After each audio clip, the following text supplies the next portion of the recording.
नमस्कार, आप सबका स्वागत है हमारे चैनल स्टडी विद अंकित में। तो हम आज कवर करने जा रहे हैं इंडियन एक्सप्रेस न्यूज़पेपर का। तो आज डेट है 5 फरवरी 2025। तो आज कवर करेंगे द इंडियन एक्सप्रेस न्यूज़पेपर और डेट है आज 5 फरवरी 2025। तो चलिए शुरू करते हैं आज का सेशन और देखते हैं कि आज क्या क्या इम्पोर्टेंट टॉपिक्स है हमारे पास। तो सबसे पहले आज इलेक्शन हो रहे हैं। तो आज दिल्ली में इलेक्शन है जिसमें टोटल 70 सीटों पे डिसाइड होगा क्या होना है, जिसमें हमारे पास दिल्ली में टोटल 1,56,00,000 वोटर्स है और 70 सीट में से 12 सीट SC/ST के लिए रिजर्व किया हुआ है और इसका रिजल्ट आएगा 8 फरवरी को। तो 1.5 करोड़ वोटर्स में से 83 लाख मेल है और 72 लाख फीमेल है और थर्ड जेंडर में है तो उसमें भी 1267 लोग हैं। इसमें 699 टोटल नंबर ऑफ कैंडिडेट खड़े हो रहे हैं और पूरे 13,000 पोलिंग बूथ बने हुए हैं। तो इस साल टोटल वोटर्स कितने हैं? 1.5 करोड़ है, उसमें से 71.86% ऐसे हैं जो इसमें वोट दे सकते हैं। तो जिसमें 18 से 19 साल के वोटर हैं 2,40,000, 85 से प्लस है 1,10,000 के आसपास और 100 से ज़्यादा के हैं 783। तो सुबह 7 बजे से शाम 6 बजे तक वोटिंग चलेंगी। तो जो लोग दे दिए ठीक है, नहीं दिए जाके दे आइए। तो अब चलते हैं आज के दूसरे न्यूज़ पे जो है तो ग्लोबल बिजनेस समिट कोलकाता में 5 और 6 तारीख को होगा, जो कि आज से शुरू हो चुका है। तो इसका नाम क्या है? Bengal global business summit. और ये क्यों हो रहा है? जिससे बंगाल में एम्प्लॉयमेंट जनरेट हो और बिजनेस फ्रेंडली इन्वायरमेंट हो। उसके लिए वहाँ पे अलग अलग 40 देशों से डेलीगेट्स आएंगे। और ये हो कहाँ रहा है? ये हो रहा है विश्व बंगाल कन्वेंशन सेंटर में। तो इसमें कौन कौन आ रहे हैं? तो इसमें भूटान के किंग है जिनका नाम है जिग्मे केसर नामग्याल वांगचुक। झारखंड के मुख्यमंत्री आ रहे हैं हेमंत सोरेन।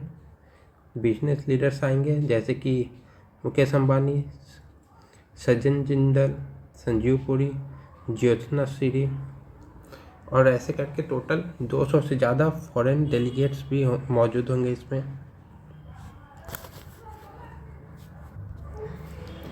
तो अगले न्यूज़ पे चलते हैं। तो अगला न्यूज़ है हमारा द इन्वायरमेंट से रिलेटेड, जिसमें मध्य प्रदेश में एक चीता री इंट्रोडक्शन प्लान स्टार्ट हुआ था, जिसके तहत हमें चीता के पॉपुलेशन को इंक्रीज करना था और जो है उन्हें देखना था। तो पहले थे 8 चीता हमारे पास, फिर इस री इंट्रोडक्शन प्रोग्राम के तहत हमारे पास आए थे 12, तो टोटल हो गए थे 20 चीता। पर अभी के हिसाब से प्रेजेंट सिनेरियो देखा जाए तो अभी हमारे पास 26 चीते हैं, जिसमें से 14 चीता जो अभी बच्चे हैं और 12 जो बड़े हो गए हैं। 13 अगस्त 2023 में कुछ चीते इन्फेक्शन की वजह से मारे गए थे। तो उसी में से एक चीता है वीरा नाम का, जो कूनो नेशनल पार्क में रहता है, जिसने अभी 2 बच्चे को जन्म दिया है। वीरा जो कि एक known for is for a beyond the park boundary, मतलब ये कहीं भी निकल जाता था बार बार घूमने के लिए, तो इसे बार बार पकड़ के लाया जाता था। आसपास निकल गया, कहीं कोई और शहर चला गया, तो बार बार इसे पकड़ के लाया जाता था। तो जब वो पहाड़गढ़ रीजन के मोइना में चला गया, तब वो पहली बार था जब वो किसी भी गांव के शहर के नज़दीक गया था, जहाँ पे उसने एक बकरियों के झुंड पे हमला करके 3 बकरियों को मारा था। तो फिर वहाँ से पकड़ के वाइल्ड लाइफ ऑफिसर इसे सक्सेसफुली रिलोकेट किए कूनो में। पर कुछ, लेकिन ये पहली बार नहीं था जब बाहर गया था, इससे पहले भी ये बाहर जा चुका है। तो उससे 1 महीने पहले अप्रैल में इसे जौरा पहाड़गढ़ एंड कैलाश एरिया जो मोरिना में आता है, वहाँ से रेस्क्यू किया गया था। वहाँ पे इसने नीलगाय और 6 बकरियों को मार गिराया था। तो इससे ये साबित हो रहा है कि चीता हेल्दी हो गए थे, मतलब उन्हें खाना देने की ज़रूरत नहीं पड़ रही थी, वो खुद से ले रहे थे। तो इसी वजह से चीता की पॉपुलेशन में इंक्रीज हुआ है, क्योंकि पहले तो 20 थे, अब वो बढ़ के 26 हो गए हैं। तो अब चलते हैं दूसरे न्यूज़ पे।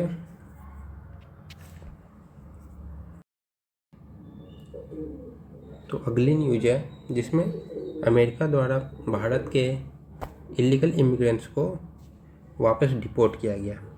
तो आज सुबह 3 बजे इंडियन टाइम के हिसाब से अमेरिका के मिलिट्री एयरक्राफ्ट C-17 से 205 भारतीय इमिग्रेंट्स को वापस अमृतसर के लिए भेज दिया गया।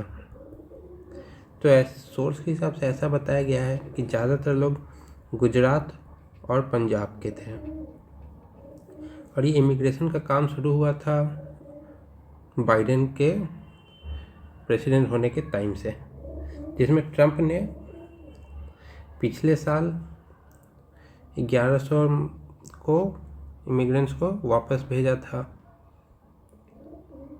और अभी 205 को भेज दिया है। जबकि टोटल ट्रंप 2.0 में टोटल 18,000 इमिग्रेंट्स का पता लगाया गया है, इंडियन इमिग्रेंट्स का, जिनके पास प्रॉपर डॉक्यूमेंट नहीं है, जिसको लेके भारत सरकार की तरफ से बोला गया है कि वो इन्हें वेरीफाई करके वापस अपने पास बुलाएंगे, क्योंकि इमिग्रेंट्स कहीं भी हो वो सेफ्टी के हिसाब से सही नहीं होते हैं। पर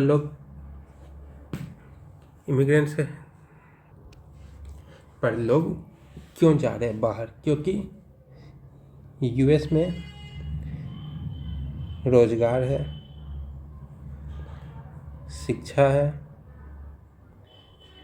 स्वास्थ्य से रिलेटेड कोई प्रॉब्लम नहीं है, और वहाँ का स्टैंडर्ड हाई है, जो कि बाकी दूसरे कॉन्टिनेंट्स के हिसाब से वहाँ पे अच्छा है।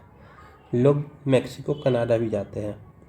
पर एशिया और अफ्रीका ऐसे 2 कॉन्टिनेंट है जहाँ पे रिसोर्सेस उतने नहीं हैं कि लोगों को अच्छी फैसिलिटी उपलब्ध कराई जाए। पर इलीगल इमिग्रेंट्स किसी भी देश में वो वहाँ की सेफ्टी के लिए सही साबित नहीं होते, क्योंकि इलीगली इमिग्रेंट्स होंगे जो वो क्रिमिनल्स भी हो सकते हैं, टेररिस्ट भी हो सकते हैं। तो ऐसे लोगों को रोकना ज़रूरी है। तो अब दूसरी न्यूज़ पे चलते हैं। तो इंडिया में भी यही हुआ। तो इंडिया में सुप्रीम कोर्ट ने असम को पूछा है कि वहाँ पे पूछा है कि Assam government indulging in suppression of facts of the continued detention of people declared foreigners. The Supreme Court Tuesday directed the state to immediately deport 63 declared foreigners whose nationalities are known and file a status report in 2 weeks। मतलब supreme court ने बोला है कि जिन भी foreigners के बारे में या उनकी नेशनलिटी के बारे में पता चल गया है उन्हें डिपोर्ट किया जाए और रिपोर्ट 2 दिन में सबमिट किया जाए कि अभी तक क्यों नहीं किया गया था।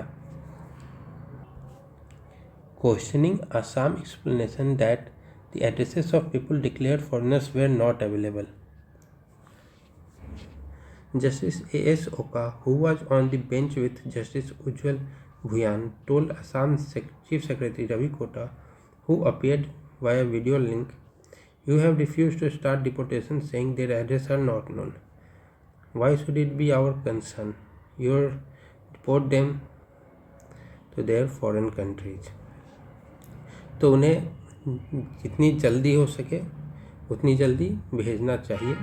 और अमेरिका ने जो किया है वो एक एग्जाम्पल सेट करता है कि कोई भी आदमी किसी और देश में इलीगली ना जाए।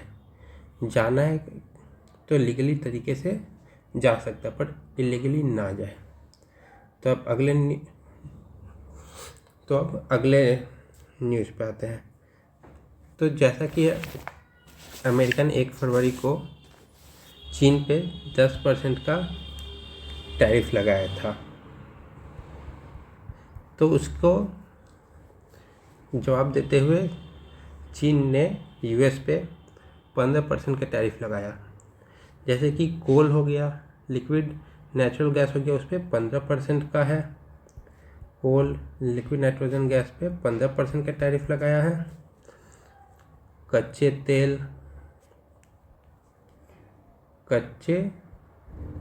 तेल, कृषि मशीनरी और बड़े इंजन वाली जितनी कारें हैं उस पर 10% का टैरिफ लगाया है।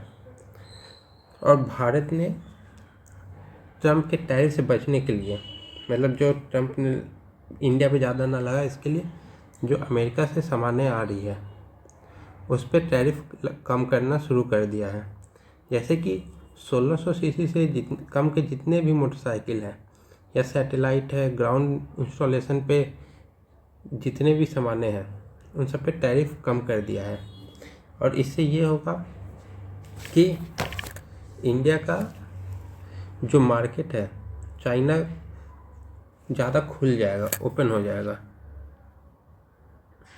जो कि चाइना का अमेरिका पे जो टैरिफ लगाया है उसके कारण इंडिया से बिजनेस बढ़ेगा। तो उससे इंडिया की तरफ ज़्यादा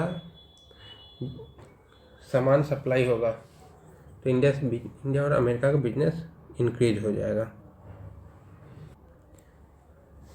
तो ये है China impose targeted tariff on US imports on Tuesday and put several companies including Google on notice for possible sanction in a measured response to the sweeping duties on Chinese imports imposed by President Donald Trump। तो China ने traffic impose किया है और Google को notice जारी किया है कि पॉसिबल सैंक्शन लगेगा कुछ ना कुछ। But word that Trump plan to speak to Chinese president Jinping on Tuesday suggested to investor there was scope for China to receive temporary reprieve as Trump granted to Mexico, Canada Monday। तो but Trump ने plan किया था वहाँ के president से बात करने के लिए, जिसके लिए स्कोप था जिससे कि वहाँ का टैरिफ कम हो सकता है या फिर हटाया भी जा सकता है, जैसे कि मेक्सिको और कनाडा का हुआ है।